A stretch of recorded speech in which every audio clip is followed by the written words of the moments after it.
ने चंदा दिया था बीजेपी को, अब वो कंपनी वाले जाके दबाव डाल रहे बीजेपी पे कि भैया जमीनें लेंगे तभी तो कमाएंगे, ये कानून बदलो। अब वो बीजेपी वाले इन बड़ी बड़ी कंपनियों के लिए कानून बदल रहे हैं। तो अभी से चेत जाओ और अभी से ऐलान कर दो सारे गांव वाले कि अगर इन लोगों ने ये कानून बदला, एक वोट नहीं देने वाले बीजेपी को, एक वोट मत दे देना।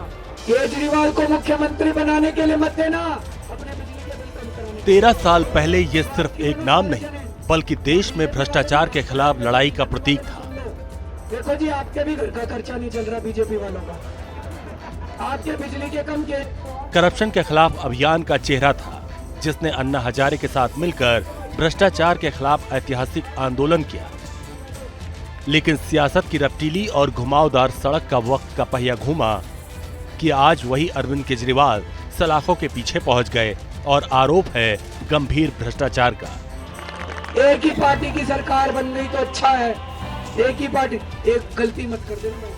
जो शख्स रामलीला मैदान में देश को भ्रष्टाचार से मुक्ति दिलाने के संकल्प के साथ आगे बढ़ा था, वो इतनी जल्दी भ्रष्टाचार के आरोप में कानून के शिकंजे में फंस जाएगा, ये तब किसने सोचा था।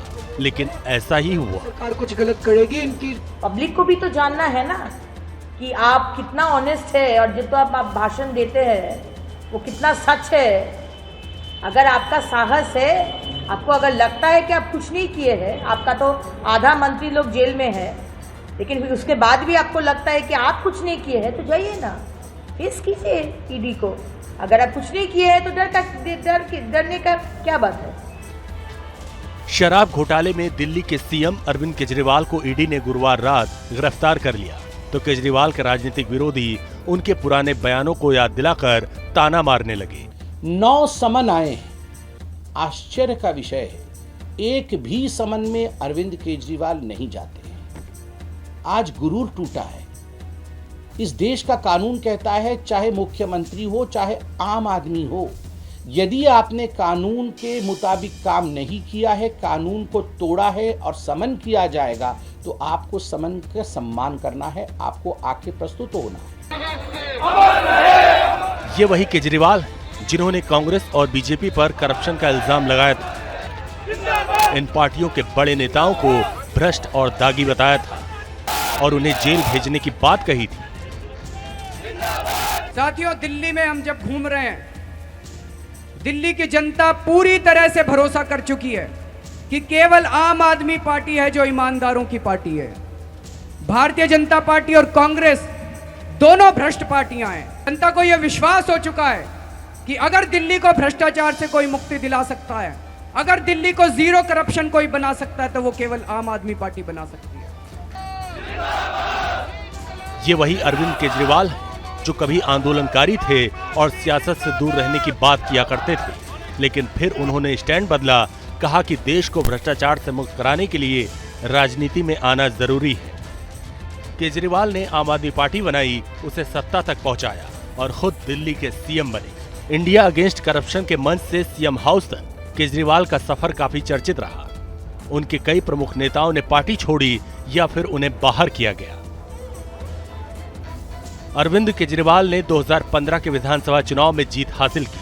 आम आदमी पार्टी को 70 में से 67 सीटें मिली, लेकिन इसी बीच पार्टी में अंतर्कलह सामने आने लगी। अप्रैल 2015 में पार्टी के संस्थापक सदस्य योगेंद्र यादव, प्रशांत भूषण और प्रोफेसर आनंद कुमार को पार्टी से निष्कासित कर दिया गया। 2 विशेषताएं हैं और 2 चीजों में वो बहुत माहिर हैं। पहला तो बड़े आत्मविश्वास के साथ सफेद झूठ बोलना कोई भी, और दूसरा एक सूरत बना के ये सिद्ध करना कि पूरी दुनिया जो है उनके पीछे पड़ी हुई है। इस प्रक्रिया से उन्होंने एक समय में पूरे देश का मूर्ख बनाया, फिर हम साथियों का मूर्ख बनाया, फिर एक प्रदेश के लोगों पर डोरा डाला। ये सब उन्होंने 13 साल में ही पा लिया, मगर उनके साथ विवाद भी साए के साथ चलता रहा। विवाद तो उसी समय शुरू हो गया था जब उन्होंने आम आदमी पार्टी का गठन किया था। 2012 में जब उन्होंने पार्टी बनाई तो सबसे पहले उनसे दूर होने वालों में अन्ना हजारे ही थे। उसके बाद किरण बेदी और कुमार विश्वास ने भी पार्टी छोड़ दी। दिल्ली में पहली बार सरकार बनाकर मुख्यमंत्री बनने पर केजरीवाल को 49 दिनों में ही इस्तीफा देना पड़ा था। हालांकि उन्होंने उस समय जिस कांग्रेस के साथ मिलकर सरकार बनाई थी, पहले उसके साथ न जाने की कस्में भी खाई थी। कांग्रेस के नेता उन्हें पानी पी पी कर कोसते थे। अब वक्त बदला, राजनीति का तकाजा बदला तो केजरीवाल और कांग्रेस के रिश्ते भी 360 डिग्री घूम गए। जब केजरीवाल को ईडी ने अरेस्ट किया तो राहुल गांधी से लेकर प्रियंका गांधी वाड्रा तक केजरीवाल के समर्थन में खड़े हो गए। इस लोकसभा चुनाव में आम आदमी पार्टी और कांग्रेस के बीच गठजोड़ है, जबकि पंजाब में दोनों पार्टियां एक दूसरे के खिलाफ हैं। अब बीजेपी केजरीवाल और कांग्रेस को भ्रष्टाचार को लेकर घेर रही है। ये जो बड़े बड़े राजनेता सोचते थे कि हम कुछ भी करेंगे, करोड़ों खरबों का घोटाला कर लेंगे और हम एक परिवार की तरह रहेंगे, मैं तुम्हारा पीठ खुजाऊंगा, तुम मेरी पीठ खुजाना, और हम में से कोई जेल नहीं जाएगा, हम सब बच के रहेंगे, ये अब नहीं होने वाला है। आप भ्रष्ट हैं तो आप जेल जाएंगे। अरविंद केजरीवाल जी के मामले में अंततः वही हुआ जो अपराध और भ्रष्टाचार के मामले में होता है। भ्रष्टाचारी अपराधी चाहे कितनी भी चालाकियां कर ले, वो कानून के शिकंजे में आता ही आता है। जो जनता का पैसा लूटेगा, जो जनता का खजाना लूटेगा, उसके साथ ऐसा ही हश्र होना चाहिए। एक्टिविज्म छोड़कर राजनीति में उतरे केजरीवाल की भ्रष्टाचार के खिलाफ लड़ाई ने आम लोगों को उनसे जोड़ा। जन लोकपाल की मांग के साथ सामाजिक कार्यकर्ता अन्ना हजारे के साथ बड़ा आंदोलन खड़ा करने वाले केजरीवाल अभी अपने राजनीतिक करियर के सबसे मुश्किल वक्त में। और शराब के बारे में हम लोग आवाज उठाया था, आज वो शराब नीति बना रहा है, जिसका मुझे दुख हुआ। लेकिन करेगा क्या, सत्ता के सामने कुछ नहीं कर सकता। आखिर उसको जो अरेस्ट किया गया, अटक हुआ, वो उनकी कृति से हुआ। एक वक्त था जब केजरीवाल राजनेताओं को अपने निशाने पर लिया करते थे, भ्रष्टाचार का आरोप लगाकर विपक्षी नेताओं से इस्तीफा मांगते थे। बाद में उनकी पार्टी के नेता और अब खुद केजरीवाल भ्रष्टाचार के दलदल में फंस गए। विकास नहीं होता तो मुख्यमंत्री बनने की कोई ख्वाहिश नहीं है, और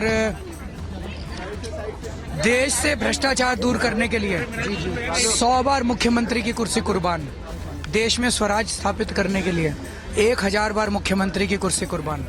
मैं यहाँ मुख्यमंत्री बनने के लिए थोड़ी आया हूँ, देश को भ्रष्टाचार से दूर करवाने के लिए आया हूँ। दिल्ली में हुए शराब घोटाले ने अरविंद केजरीवाल और उनकी पार्टी के साख पर सवाल खड़ा कर दिया है। उनके राइट हैंड रहे मनीष सिसोदिया से लेकर संजय सिंह तक इस मामले में जेल में। कट्टर ईमानदारी की दुहाई देने वाले केजरीवाल के लिए खुद को और अपने साथियों को कानून की कसौटी पर बेदाग साबित करना सबसे बड़ी चुनौती। Team news nation.